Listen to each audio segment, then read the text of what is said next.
Ayo, Chris, Liege Games, let's do this. Kickstarter, GameFound, crowdfunding roundup for this last week of June before we head into July. Well, it technically is July 1 at this point, so you know what I'm saying. But what do you need to know? What's new? What's out there? The most complete breakdown of all of the new games that launched this week and a little bit of everything else in between. A few different themes this week, as well as a few different games that are not usually in my ilk, but we'll cover them anyway, and we'll kind of see what they have in store for us. As always, hit the thumb button if you like it. Helps YouTube tell everybody else about this. If you like it, hit a comment down below and tell me what you're doing this week in terms of backing or not backing. And otherwise, thanks for watching in the first place. Let's just get right into it because we got lots to talk about. Let's do this.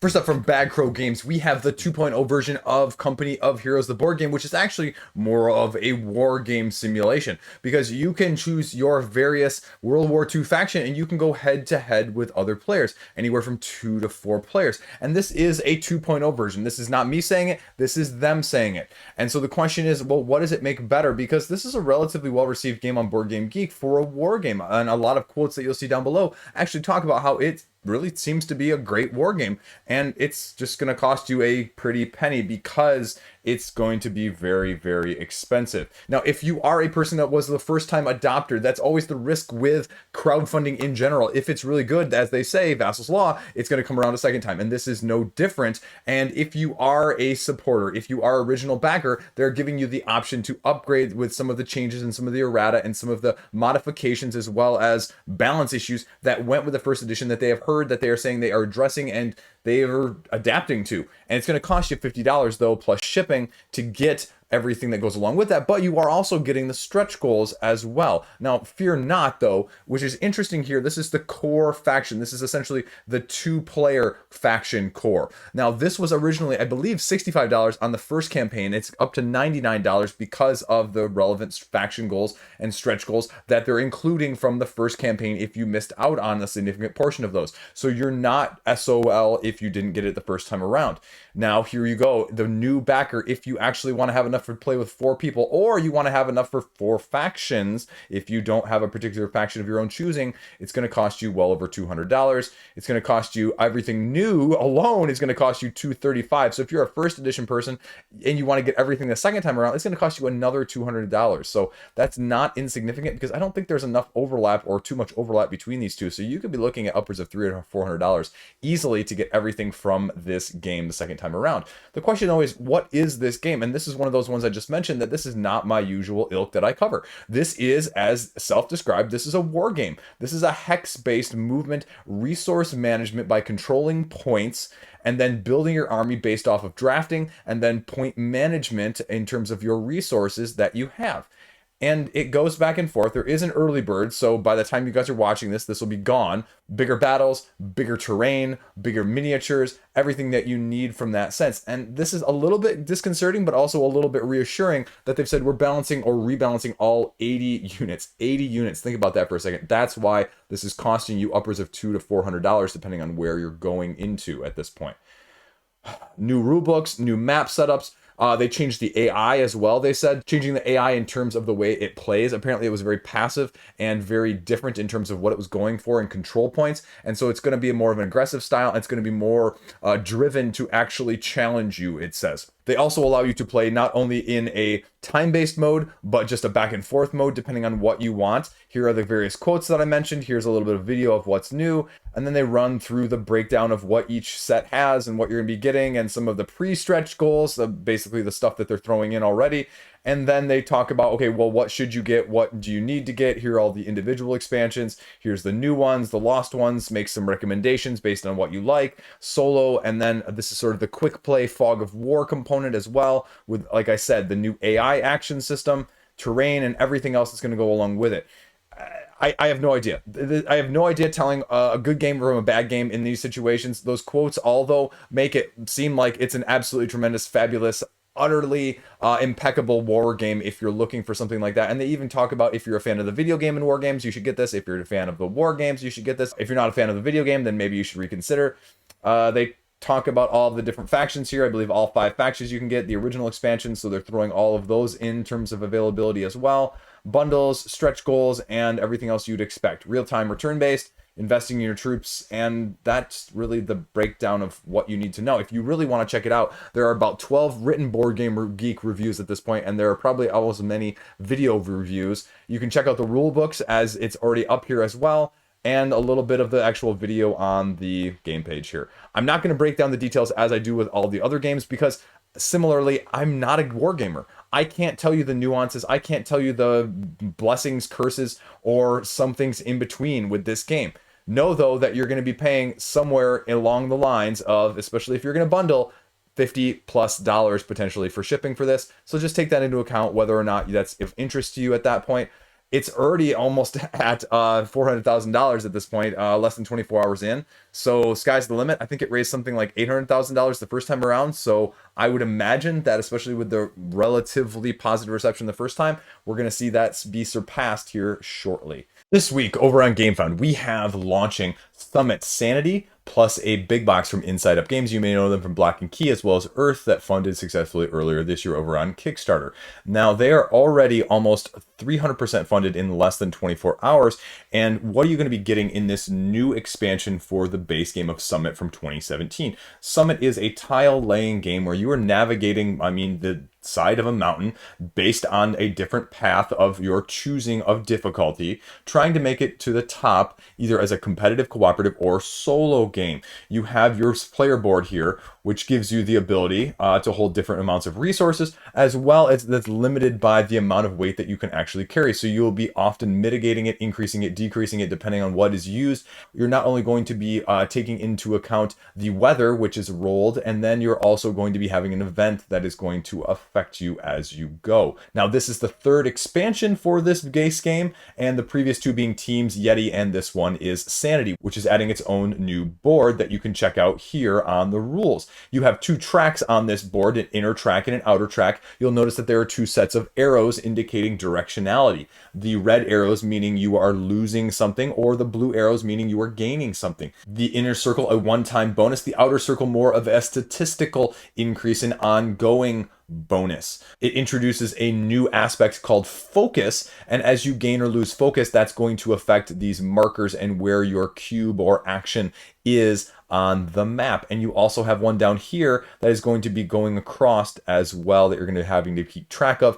If you run out of focus, your sanity is decreased too far, then you die of hypothermia in this thematic incorporation. They run through the focus network in terms of the bonuses and the symbology that you're going to be doing, as well as the sanity track that I just mentioned across the bottom of that board.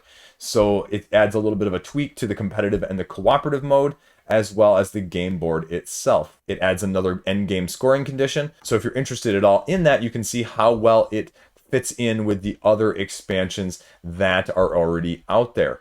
Now, with the original game, it gives you the karma system, which is also unique to this, where you may potentially allow people to pass you. So if you're on the same rope or track, if you will, on the map, on the tiles, you can allow someone to pass you and you gain karma. However, you can also block somebody. However, if you do not allow them to pass you, you will lose karma and they will have to wait, though. That's important, though, because it directly affects the endgame scoring system, because not only will the karma be points, but where you reach certain milestones, including the halfway camp up, the summit, the halfway camp when you descend, and the base camp, are all going to give you different points depending on what rank or what order in which you reach them.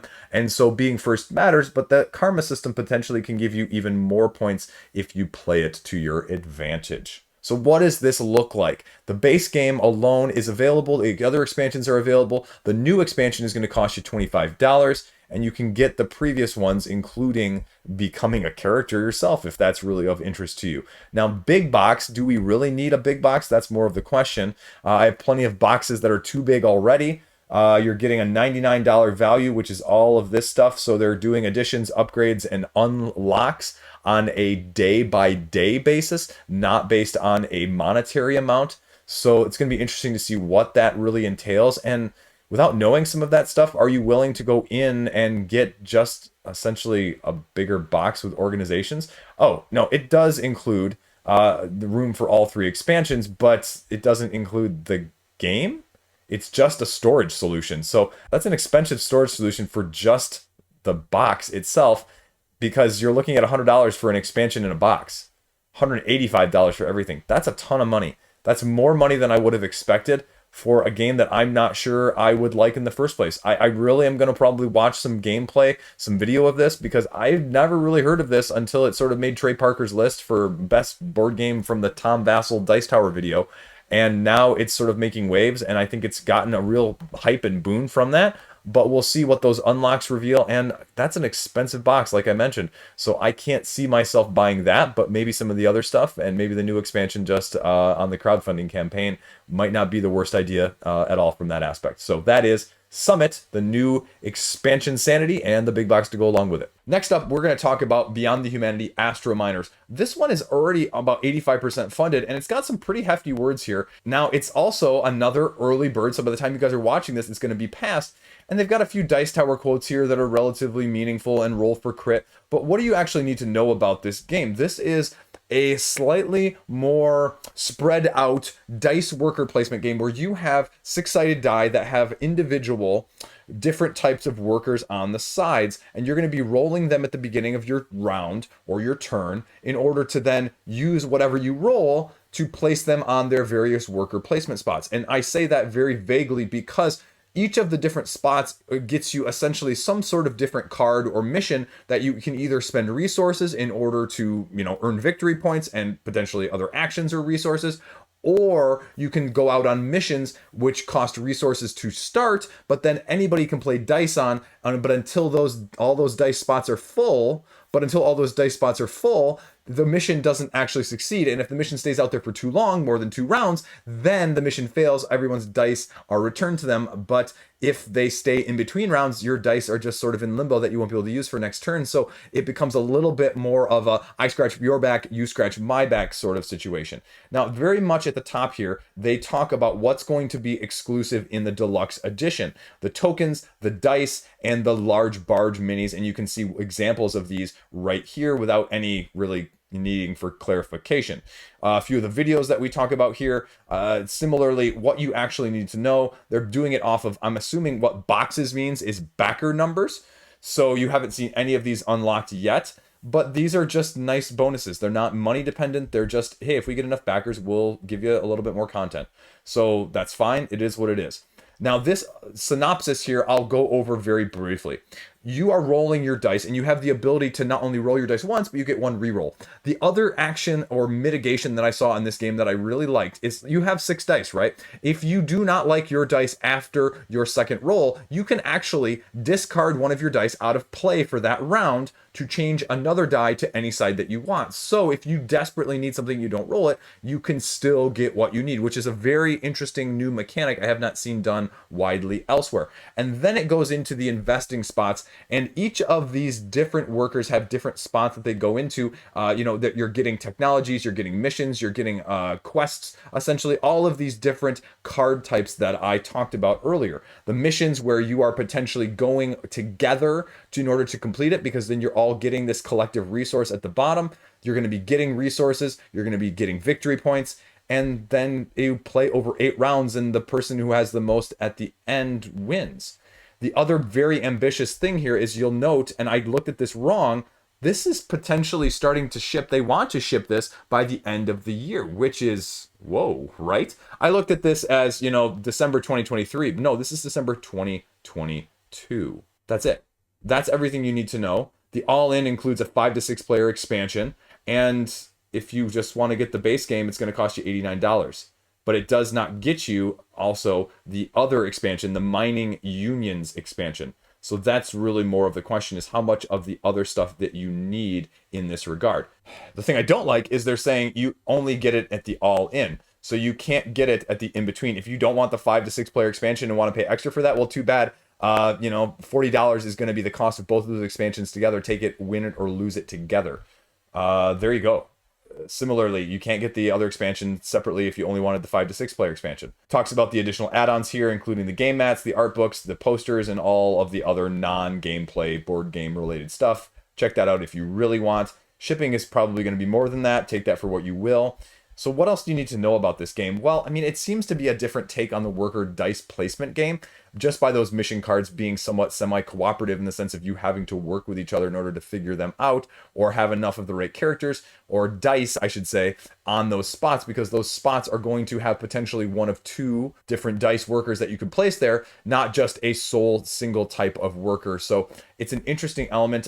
I'm not sure. This is not my, again, type of game that I prefer.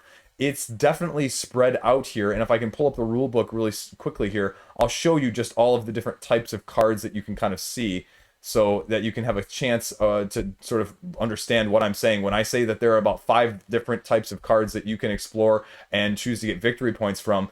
I'm not actually, overstating that whatsoever. It really is that many. Here, just at the very front of this rulebook, you can take a look. There are missions, orders, achievements, technologies, bulletins, and expeditions. So I'm really not kidding about the amount of different ways that you're going to be trying to score victory points and trying to assess what your best options are in terms of mitigation. Here you can see that there are 4 different types of workers on your dice that you're going to be potentially playing. And you can also see the resources there, 3 common, I believe, followed by the 4 rare metals that you're going to be going after or getting based on where you want to go.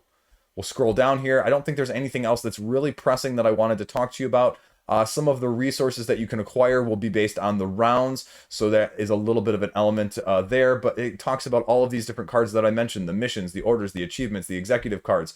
All of these are different ways that you will be trying to get these victory points at the top, spending these resources, and then potentially getting this action or this special worker placement slot down here to be able to use for later, depending on the type of the card. Again, 8 rounds, then the game is over. That's pretty much it from Astrominers.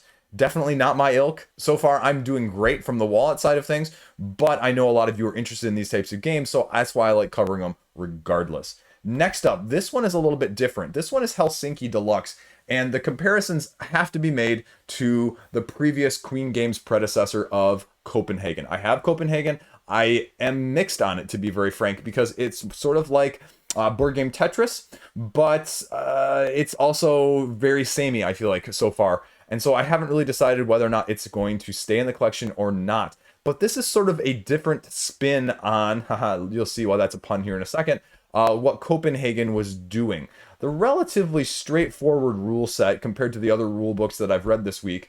And it's offering either the deluxe versions of Helsinki, Copenhagen, or both. But if you buy both, just kidding, you're not actually going to get a deal because they're both $74 and the bundle is $148. So weird if you're going to bundle things and not make the price change different.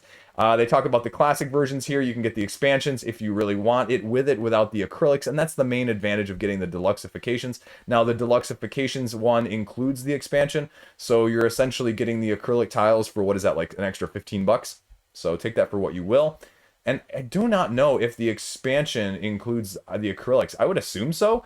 But it doesn't explicitly say here, at least so far on this page that I've seen. Because if you look at the individual expansion here, this is definitely not acrylic. You can get the previous Queenies and the previous Copenhagen extras if you really want.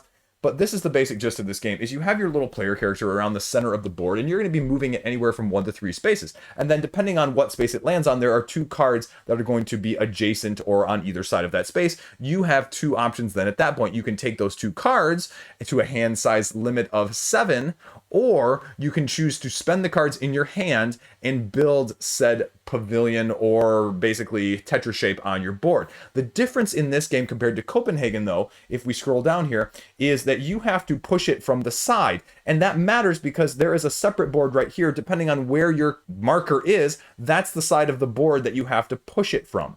And so that's what really makes the difference here. And so if you're pushing it from this side, it has to go and hit the center. At least the first one does. And so you're pushing, but it has to fit. And that's going to be the dynamic that's a little bit different as opposed to Copenhagen, where you're always building from the ground up and has to be touching something else below it as opposed to being freestanding. Now, the last part of this is you'll notice that there are coats of arms here, are the little tokens that they call them, on the bottom here, and then the one that gets replaced there. As they get replaced, then you can take them over to this main board, which gives you 15 different possible bonus actions that you can take using one of those coats of arms. Now, you don't have to take it right away, but you can choose when to use it, either get an additional action, additional bonus, or whatever else in between. And so once you use it, though, it stays there and you cannot duplicate it nor play another one to that space. And that's about it. Until the draw pile runs out of cards, you go and go and go. And there are these other things called superstructures, because some of the cards on them that you're going to be playing have these little structures right here at the top that you saw on these yellow cards. And so then you can place them on top of some of these things and get your bonus points additionally. That's pretty much everything for Helsinki. It comes with the expansion, which mixes up the colors of the tiles, which gives you ways of, sort of mitigating in case you just can't get 5 blues in one hand because of the way things are being displayed out on the central market in the first place. Like I said, I'm not really sure how I feel about it at this point. Copenhagen was not as big of a hit as I thought, and I just can see this being very frustrating depending on what side you're negotiating on and trying to put stuff on, and just being in the wrong place at the wrong time. So this is another one where, as excited as I am by the concept of this, I want to see what people's hands-on reactions are first, and not even a Rado video is probably going to convince me. I mean, I'll choose Remind Me, even though I'm not logged in, but I can't see myself necessarily thinking this is going to be a slam dunk regardless. Either way, it's $40,000 in less than the first day, so take that for what you will. Next up, we have Stonewall Uprising, the fight for gay civil rights. This is an interesting 2-player game where you either play as civil rights activists in the 60s, 70s, and 80s, because you're playing over 3 eras, over 3 rounds, or you play as, quote-unquote, the man, the government, the man keeping you down. And so it's a card-driven gameplay aspect where you are going back and forth playing cards until either someone folds or you run out of cards on that round. And the cards that you're playing are either going to advance your markers as the civil rights activists on this track until they get to the end. And if they get to the end of the track, then you get a bonus, you get a victory, you get some dice that you can use.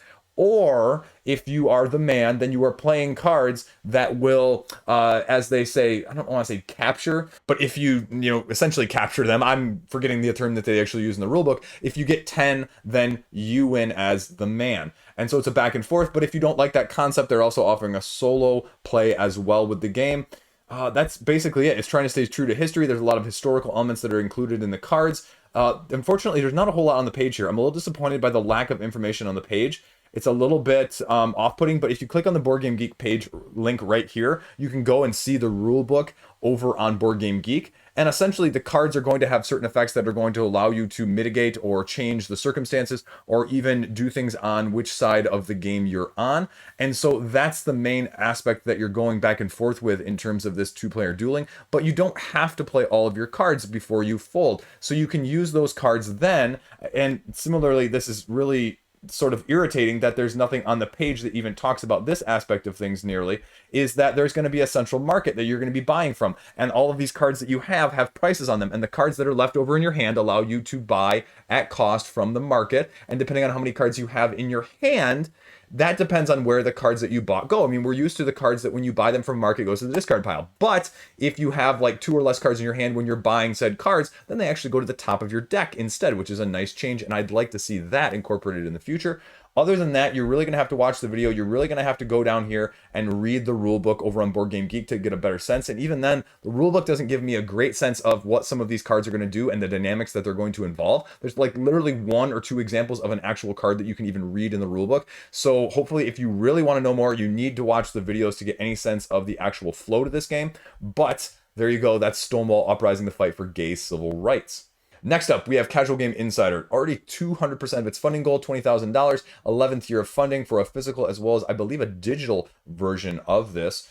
And I have no idea. I haven't looked at this. This is just talking about all of the favorite board games in a press, old school, I want to say, not really old school, but magazine style layout that people are familiar with. Do you like that sort of thing or not? Do you want a subscription to this? Do you want to get it sent to you? Now, you can get PDF, or you can get print, or lifetime digital subscription. That's kind of cool, though. And do you want all the old stuff? Advertising, sponsors, they got a lot of big ones, and you can check it out for what you really want. But that's it. That's it. I mean, it's doing great. People like this. This has put out a good product. Otherwise, it wouldn't be raising this much money, and it wouldn't be doing this well in the first place. So support it. Check it out if you're interested, for little creators like me. They're much bigger than me. Don't kid yourself. Next up, Snapship's Tactics, constructible miniatures game.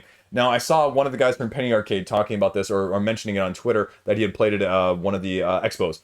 So I dove into it a little bit deeper, but this is much more like Company of Heroes, that this is definitely outside of my realm. This is more X-Wing. If you think of X-Wing, just go right there, X-Wing Star Wars from FFG, but now instead of the preset characteristics and pieces and weapons and shields and evasions of the X-Wing and the ilk that goes along with that from the Empire, the Rebels, the bounty hunters, whatever it may be, well, imagine then that you can snap pieces off of those X-Wings and all of a sudden give them a different set of lasers, or a different set of weapons, or a different set of missiles, whatever it may be. Because that's essentially what you're doing here. You start off with one core ship on both sides, and you're going back and forth in a movement measuring distance game, sort of dogfighting, if you will, because it's very reminiscent as you go down here of what X-Wing is, but you actually get to build, and that's either going to be a blessing or a curse. As someone who can't do these things, definitely pass, but it's offering you basically X-Wing customization sort of gameplay. It's going to be expensive, as you would expect. This miniature-driven, customizable game is going to cost you triple digits easily, and if you want to get a whole bunch of stuff, it's going to be even more. So again, I looked at this rulebook. It's gobbledygook for me because I am not a wargamer. I am not a dogfighting gamer in the sense of how these work, but it gives you a relatively nice rundown of the pieces of your ship, and you're going to be only having so many action cubes that are going to be able to be used, and each of these pieces has a certain number of action cubes that it takes to activate, and there's going to be certain actions that you have to do at the beginning of every turn in terms of like resetting your evasion, resetting your armor, and then like resetting, like venting the engines in terms of being able to use them. So you're going to have to like cool them down or whatever the chassis is, the chassis right here.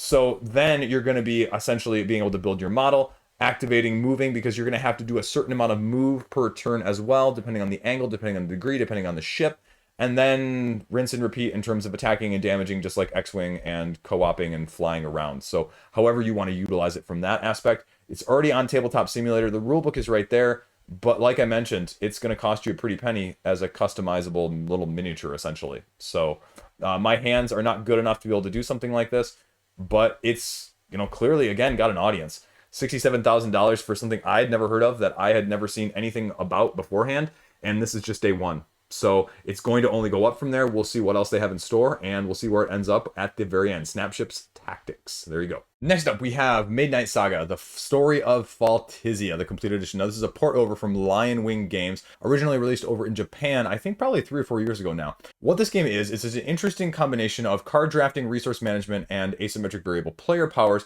that you're going to be doing while in school, essentially, whether you're attending a lecture or buying items from the school market, or skipping out on lecture and trying to do extracurricular activities in order to increase your attributes. You're trying to get your Maid license, which essentially allows you to do better in school and earn more resources and money. Now, the interesting thing is you're going to be drafting cards here in order to complete your tableau, in order to increase your attributes, and you have one of 7 different asymmetric characters that you're going to be utilizing.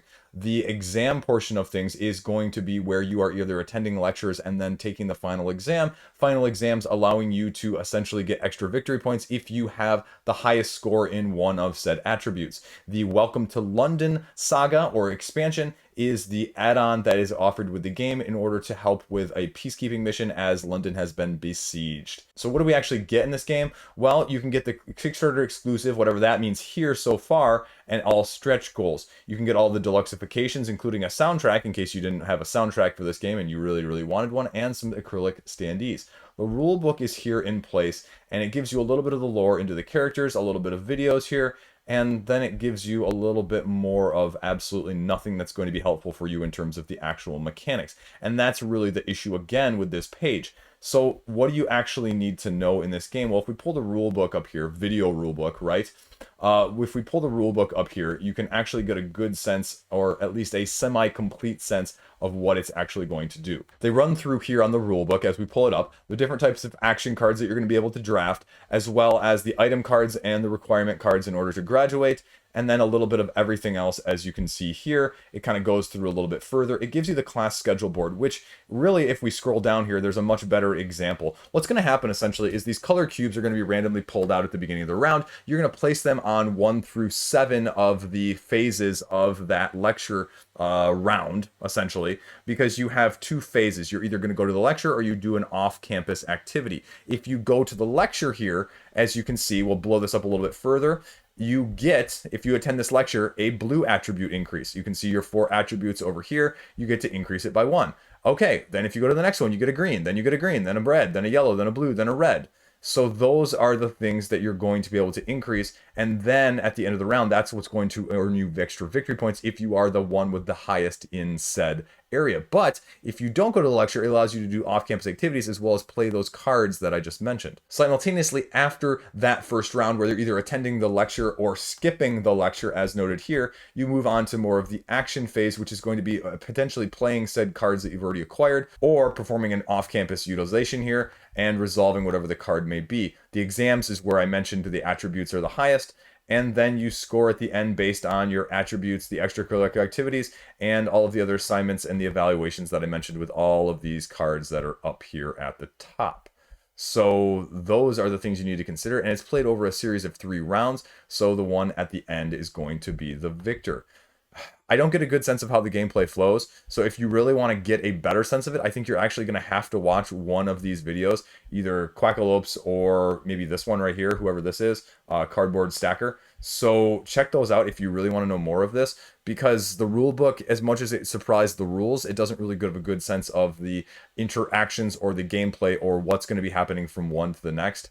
And hopefully the videos do a little bit more, but also having not watched the videos, I can't tell you for sure that they do. So there you go, check it out. Next up we have Bedeville Carnival. If that sounds familiar, it's because it was already funded this year over on GameFound, and now they've launched a Kickstarter. Again, I don't really understand why. I didn't really hear why they were doing it over here. This is basically your medieval resource management style game, and I think this is actually why they partnered with CMON in order to bring it over more to a retail distribution as opposed to just a crowdfunding.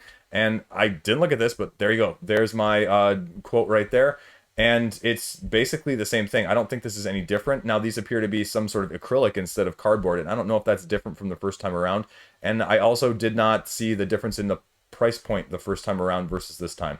So, I mean, that's the main question of whether or not you'd support it. And, oh, it looks like we have some expansions here that were unlocked. Collector's box attractions. So, oh, no, this is just a regular card, not expansions. Never mind. Okay.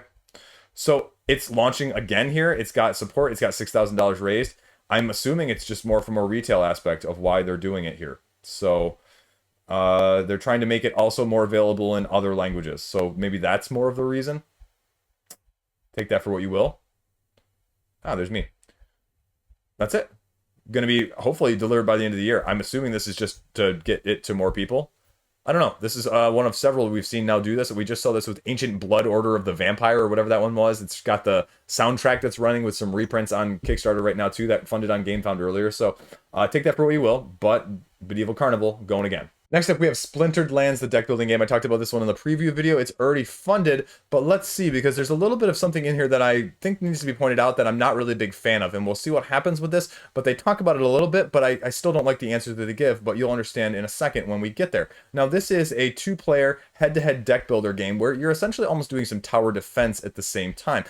Full disclaimer, there's no rule book on the page yet, so all of this is based off of what I know about the game from the videos as well as the page itself. You have one of 4 different factions in this game that you are going to be trying to utilize to your best ability: Delvers, Mercenaries, Ravagers, and Splinters. And you both start out with the same sort of deck in terms of 11 cards that you're going to be slowly deck building up. I'm going to mention it here because they're already talking about the pledge levels up here at the top without telling you anything more about the game, so I'm going to get it out from the beginning. So you'll notice that this tier has a stretch goal that only gets unlocked and included at 25,000. And like they said, if you get it, you're potentially paying for more when you may not get all this stuff if they never reach $25,000, they say. And that's more of the big issue, is you get $125 here, and they say the MSRP for this is going to be $175. But if they don't reach all the stretch goals, then they just say you can buy other stuff additionally in the pledge manager. So I'm not really sure if that means that they're going to have these available as additional add-ons. I would assume that the answer would be no. And so I don't know what else you would spend on it. If you spent $125 here and they only unlocked like the 25 or the 35, your rest of your whatever, like $90 or $80, what are you going to spend it on? Another 2 or 3 base games? I don't understand that concept, and so maybe I'm missing something here, but that seems very not very consumer friendly from that aspect, because you're not guaranteed to get some of these unlocks if they don't get unlocked, right? As I mentioned, 3 different factions that you are actually playing the game with. You each choose a faction, and then you choose 3 factions to shuffle together to create the marketplace. The marketplace is set in the dunes. You are traveling, committing resources to go out to these areas in the dunes, but you have to be strong enough to get there, and the faction that you're building has to be strong enough to attract said survivors in the first place. And you have sort of the dunes row, like I mentioned here, and then you have the enclave that you're building with walls, your reserves in the back, and then attachments that you can use to upgrade or protect your fort better. You're trying to do the most damage to the other person. I believe, if I recall from last week's rulebook overview or overview in general, it was 55 damage to your opponent. And winner is the one who does the most first. Runs down the basics of what the cards here in terms of the different stages that it's going to be able to affect your enclave at in terms of the different attachments that are available. And you can see it gets rotated around here and gets stronger as it goes around. And then it basically gives you the cards layout here, which I'm very concerned about because there's a lot going on in this card. And I don't really get a clear explanation of the field promotion, the faction synergy, what this actually means, and traits of what those actually entail. I don't see any explanation there. Like I mentioned, starting cards, turn order, you're putting your cards down, you're fortifying your walls and putting attachments down, going to the market and buying cards, and then discarding your hand and rinse and repeat a la regular deck building. That's about it, except for the market, shifts because dunes are, blowing in the wind. So they run down some of the lore and some of the background and some of the factions right here. Maybe there's a rulebook on the website, but my quick glance at it didn't seem to be. Shipping is going to be shipping, but I don't know about these stretch goals. And this whole, you don't get it if we don't unlock it, and you're going to pay extra money to potentially already get it in the first place. That doesn't sit well with me, and I wonder if that's going to affect funding. I mean, it's funded in the day one, so we'll see where it goes from here. And I just need more. I have no clue the flow of this game, and then rulebook is absolutely necessary with this, with the deck builder. So I'm passing on it right now. I mean, I'm open to interpretation and open to seeing more later, but right now, need more. Now we have drop bears. Drop bears. Dropping bears out of trees. Koala-like, carnivorous, bear-like animals that are going to be jumping down and trying to devour you. 80% funded. What do you need to know about this game? Well, it's got miniatures, it's hex-based, and it's going to be a little bit of grabbing as many survival points as you can, basically just trying to make it from the middle of the night until daybreak. And that's all you're doing, is surviving and not having enough of your survivors, campers, whatever they may be called in this game, eaten by the drop bears. And you have a certain number of health, you have a certain number of quote-unquote panic, sanity, if you will, because if you get too high on either one, then you either get knocked out or you're just devoured. And so you're going to be moving along this hex-based system, potentially looking from one space to the next and encountering terrains randomly as you flip over tiles based on the direction that you go. Some may be helpful, some may not be helpful, some may be even the terrain of the drop bear in the first place, but you're limited to the number of drop bears based on the number of players in this 1 to 4 player game. It's cooperative, and the miniatures in combination with the standees, or meeples it appears, are what they're going for here. 79 Australian dollars, which is 55 US dollars. It's actually not a horrible price, but it is a super high funding goal here, and I'm guessing that's probably a true funding goal. A little bit of hype video down here. If we get down here, you can see a little bit of what you need. But the rulebook doesn't really give me the greatest flow of the actual gameplay. You're rolling these dice that the drop bears have, and they all have asymmetric abilities, they all have different targeting systems, and so you basically go throughout the phases. It's basically player phase, drop bear phase, and you do that 8 times for a total of 16 rounds, and then you see if you've either survived enough, or if you've survived, you have to have enough survival points. And survival points are not only things you're going to be collecting based on what round it is, but also you're going to be spending them in order to activate special abilities or asymmetric actions that the characters have. So that's what you're going to be doing as you go across. But it's basically just a move and explore. If you're looking for something like that, with randomization that comes with flipping over the tiles and seeing what's there. Panic can occur if your emotion level gets too high and you can just run off in a random direction. So there's a lot of chaos with this. There's a lot of randomness. And if you want to check it out, I suggest that you actually look at one of these preview videos. The rulebook is something like 300 megabytes, and so it's significantly picture-packed. And the rulebook, just in general, doesn't give me the best sense of the flow of a turn. They talk about the 4 or 5 different actions that you can take on your turn, but you have, I think, what it is, like 2 actions or 3 actions. I'm forgetting which one it was. But you can't duplicate your actions on said turn. Some of your abilities will give you different actions. You're picking up gear. You can only hold so much gear. And pandemic style-esque, sort of, in a different way, more of a just plain old survival. So that's sort of what you're dealing with here. Take that for what you will, and add-ons galore if you really want that sort of thing. And that's about it. Shipping is going to be what it's going to be. So, I mean, it's raising a lot more money than what I would have thought of originally based on the concept and the rules after having looked on them. But that's good on them for being able to do that, I believe, as an actual Aussie publisher as well. So we'll see where it goes. We'll see how the rest of the trajectory looks. I mean, I would say it's hard-pressed not to fund with this. But having looked at the rules, I definitely suggest you check it out for yourself, but it's not one that I will probably be picking up.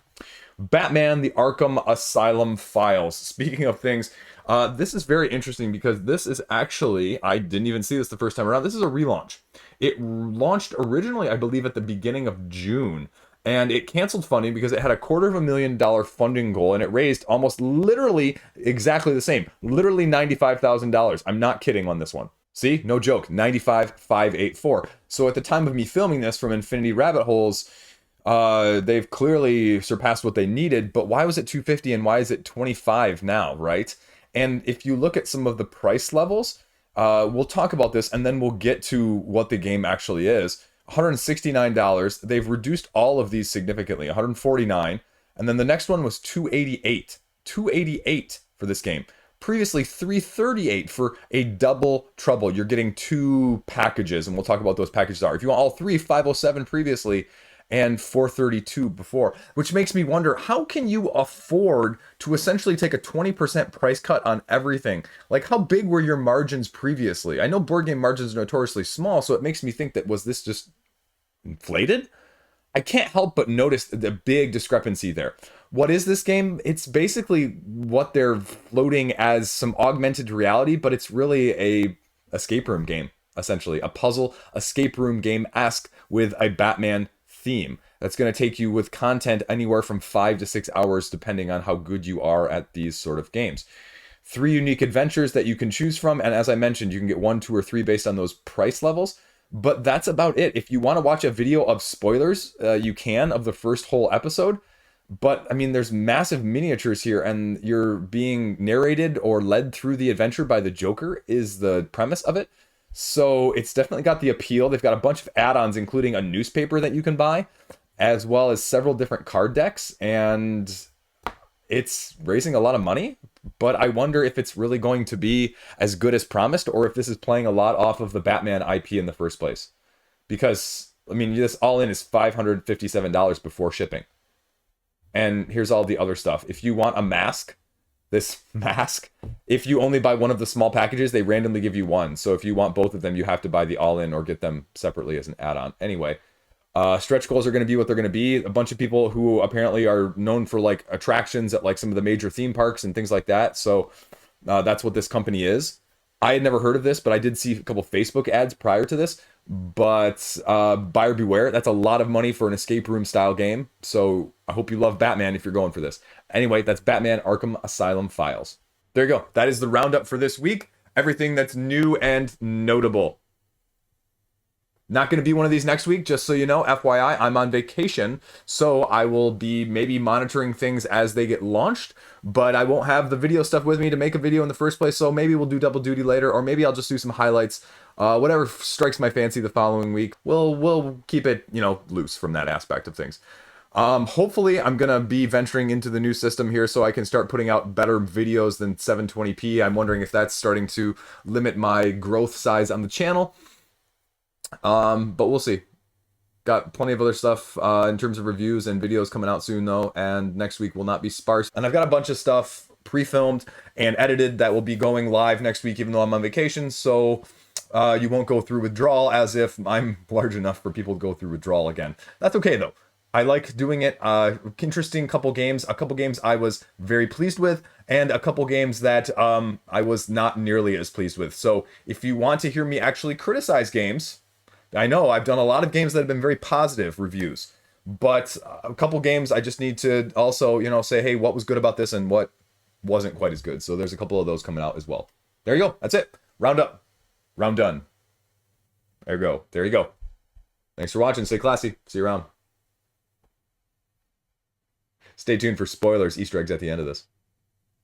Next up, Casual Game Insider 11th Year Board Game Magazine, both in the physical as well as the mother fruitcaking.